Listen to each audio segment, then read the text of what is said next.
cracking, y'all? You are now watching Boo TV. Appreciate you for stopping in. Like, comment, subscribe, hit the bell, stay notified, and let's get into the topic for today.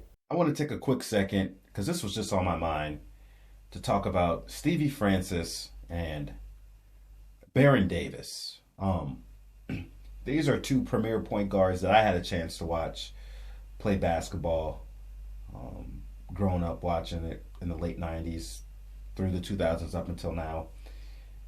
And I think about these two players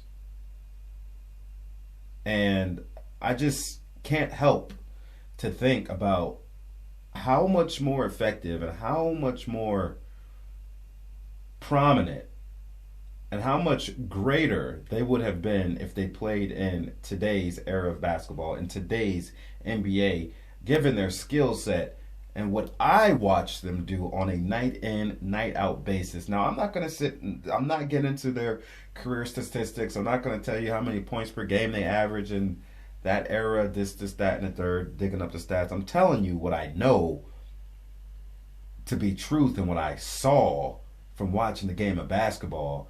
And they were effective back in their era.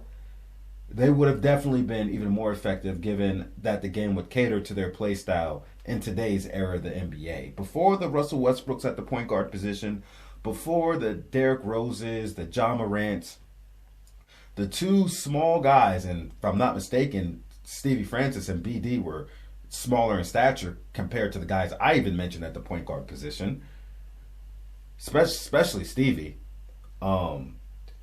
These guys were these guys were the hyper athlete point guards before the guys I just mentioned that we've seen play in recent prior years and that we're seeing playing now. All right. Francis and Baron Davis were two of the best ball handlers in the NBA during their time, especially during their prime. You want to talk about dudes that were crossing people over every night, playing with them street ball style, behind the legs, between the back, hezzy, whatever, drawback, whatever, sham god, whatever. Listen, they was doing that back then. And in today's league, with the tempo, the spacing, the pace, the small ball, brother, Francis and Baron Davis would eat today. Eat buffet style. And they was doing it back in the early 2000s when that really slowed down defensive era was going on. Slow pace, emphasis on defense, mucky, yucky, low scoring games, physicality. They was getting off thin. Okay? Not to mention these guys could finish hyper athletes. Like I said, not only were they fast as hell in the half court, in the full court, with their ball handling ability, these guys could get to the cup and dunk on anybody in the league. Hell, Stevie Francis was in the slam dunk competition with Vince Carter, with Tracy McGrady, and he went the distance with them boys. Francis did, at his size. A phenomenal dunker. BD too. BD couldn't dunk like Francis could, but BD could still get up and put you on a poster, rise on you. We all know about that dunk, his infamous dunk that he had when he was on the Golden State Warriors, that I believe team, if I'm not mistaken. Listen, man. Listen. These guys would dominate in today's NBA. They were all-stars back then. They were all-stars back then, and they would be even bigger all-stars right now in today's NBA, given the rules and the atmosphere of the league.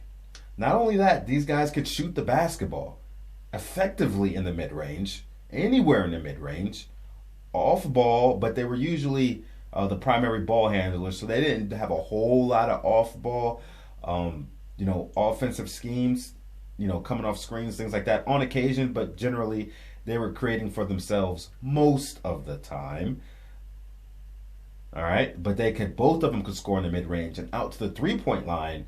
Statistically speaking, Stevie Francis would show to have the higher three-point percentage, but from what I remember, I just always thought BD was a better three-point shooter, but maybe I'm wrong. Maybe my memory's not serving me quite correct in that area. But and he could, you know, space out to the three-point line, though it wasn't emphasized as much back then. We all know, and wait for the pass and just step into a three-point shot and shoot. But he could also get it off the screen roll action, the pick roll action, and just in pure isolation, he could get off his three-point shot with his ball handling ability, creating space. Even if he didn't get a lot of space, he could hoist. I'm telling you. Stevie Francis three-point shot, you had to respect it. You know, he will, you give him an open three, he will hit it. Hell, he'll hit contested threes. But he wasn't the shooter that Baron Davis was from range. But both of them would capitalize and be better at the three-point shooting in today's NBA, given that it's weaponized more and used more. You know, giving Baron Davis and Stevie Francis, you know, 8 to 9 three-point hoists a game. Yeah, their percentages are going to go up and their points are going to go up as well. But either way, they're about on, statistically, they're about on even playing field as far as three-point percentage goes back in their era of play. The differences in their percentages to the decimal point. Okay. Now, I didn't even get into their passing. Both these guys could pass the ball very well. I'm not saying they're average 10 assists per game because that wasn't their playing style, but they could really pass the ball, and they were willing passers too. They were. Now, y'all forgetting how deadly of a combination that Steve Francis and Cuttino Mobley was. It was real. And then eventually they got Yao Ming.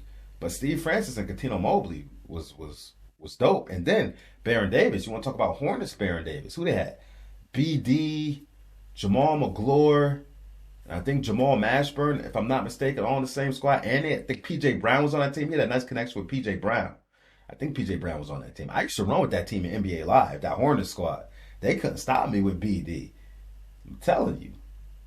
I was draining threes on those fools before the three-point era. Man, I'm telling you.